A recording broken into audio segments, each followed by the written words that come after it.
Hi there, and welcome to this first in a new series of videos about an important and influential idea that runs throughout our politics and culture, the idea of common sense.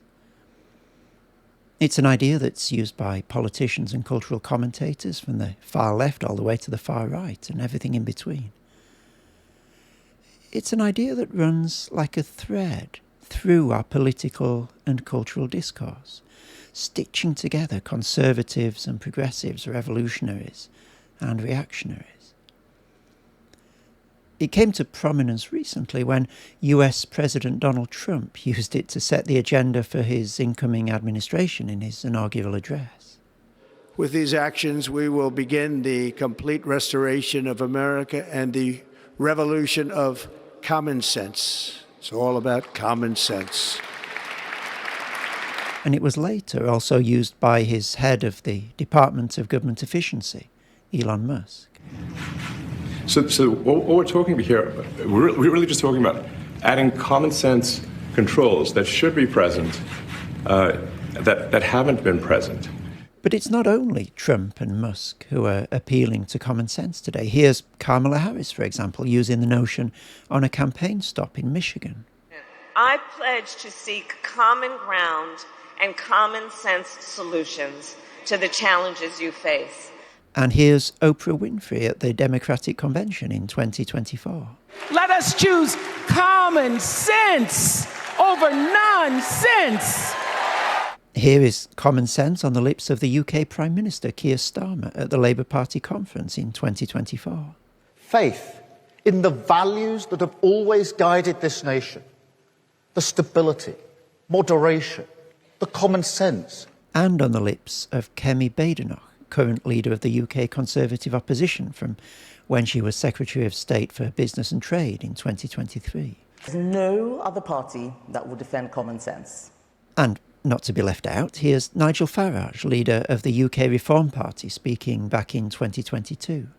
There is, right across the English-speaking world, a majority for common sense. The Australians, it seems, also like a bit of common sense as well. Listen to the current Australian Labour Party PM, Anthony Albanese.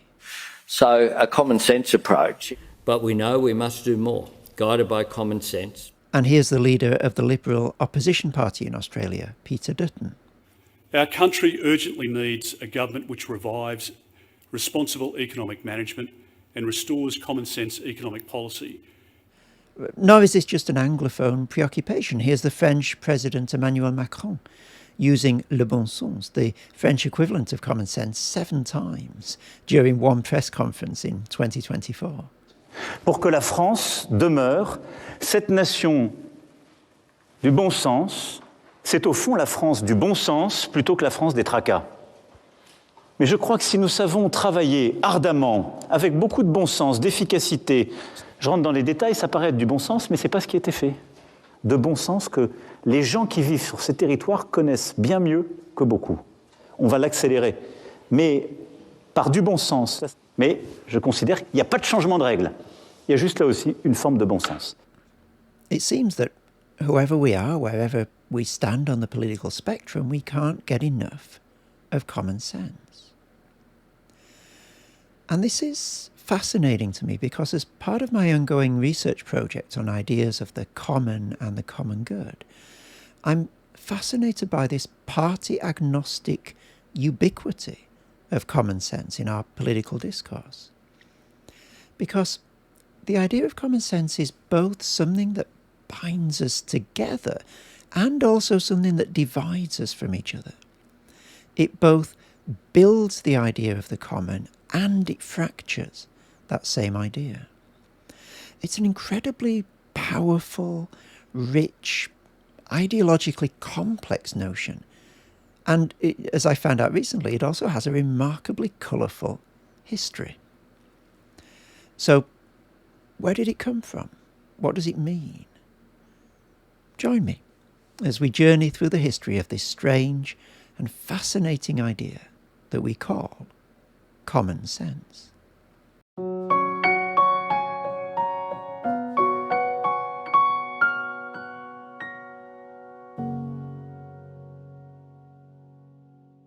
The best resource I've found for lifting the lid on the origins and ideology of common sense is this book, Sophia Rosenfeld's Common Sense, A Political History, published by Harvard University Press in 2011. And the reflections that follow are a mixture of Rosenfeld's ideas and some of my own alongside. So let's start at the beginning then, with the prehistory of common sense. And our story begins way back with Aristotle, and with an understanding of common sense that looks really nothing like the meanings that we give to the term today. Because in Aristotle's philosophy, common sense, or koine aesthesis in the Greek, is the faculty that unifies our five senses into a coherent experience, allowing us to distinguish between different sensations and perceive unity in objects. So imagine I pick up a lovely Australian mango like this one. I see that it's red and yellow. I feel its texture. I can smell its sweetness. But I perceive it as one single object rather than separate colour and texture and flavour sensations. And for Aristotle, that perceiving it as a unified object is the work of common sense. In De Anima, he writes, "It is by means of the common sense that we perceive that we are seeing and hearing." So, for Aristotle, common sense is the faculty that makes sense of how we perceive the world. But it's hard to see any fore-echo of modern meanings of common sense yet. So let's fast forward to the 13th century and to the theologian Thomas Aquinas. Building on the work of the Persian philosopher Avicenna, Aquinas embeds common sense within a resolutely theological framework. He considers it as the first of what he calls the internal senses, which are vital for distinguishing between sensory inputs and enabling humans to make judgments consistent with divine order. What Aquinas emphasizes is the harmony between sensory perception and rational cognition. He frames the common sense as a faculty that reflects the inherent orderliness of God's creation. So it's with Aquinas, then, that common sense begins to be associated not only with sensory perception, but with rationality. And this trend reaches its zenith with René Descartes in the 17th century. Now, Descartes really departs quite radically from the Aristotelian framework. He rejects common sense as a distinct faculty. Indeed, he dismisses any reliance at all on sense perception. For Descartes, common sense, or le bon sens in French, is something very different indeed from anything that Aristotle had in mind. In his famous Discourse on Method, Discours de la Méthode from 1637, where we find that immortal line, cogito ergo sum, I think, therefore I exist, the very first sentence of that text goes like this. I'll read the French first, then the English. Le bon sens est la chose du monde la mieux partagée, car chacun pense en être si bien pourvu que ceux-mêmes qui sont les plus difficiles à contenter en toute autre chose n'ont point coutume d'en désirer plus qu'ils en ont. Common sense, or good sense or reason, is the best distributed thing in the world.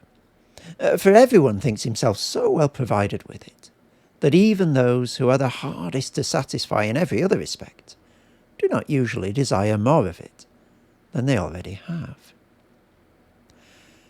So, what does Descartes mean by le bon sens here? He certainly doesn't mean sense perception. Bon sens for Descartes refers to reason, or the natural ability to think logically. That's what's equally distributed among all people. But Descartes also in this quote points out an irony. While we all believe that we've enough bon sens, we rarely question whether our reasoning is correct, which can lead to an overblown confidence in our own judgments. For example, two people might disagree on the best way to solve a problem, such as whether to follow a traditional medical treatment or to try an unproven remedy.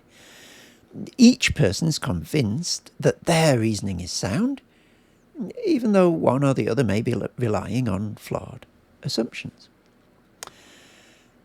And so here, with Descartes, we can see coming into focus something that begins ever so slightly to resemble our contemporary understanding of common sense. It's something that everyone possesses, but that not everyone pays attention to. And it's something to which you can appeal to settle disputes in a way that's purported to be uncontroversial. But there's still a long way to go, isn't there, before we arrive at the way we use common sense today. So, in the next episode, I'll be looking at the development of common sense philosophy, the question of whether common sense is fundamentally democratic or elitist, whether it builds bridges or destroys them.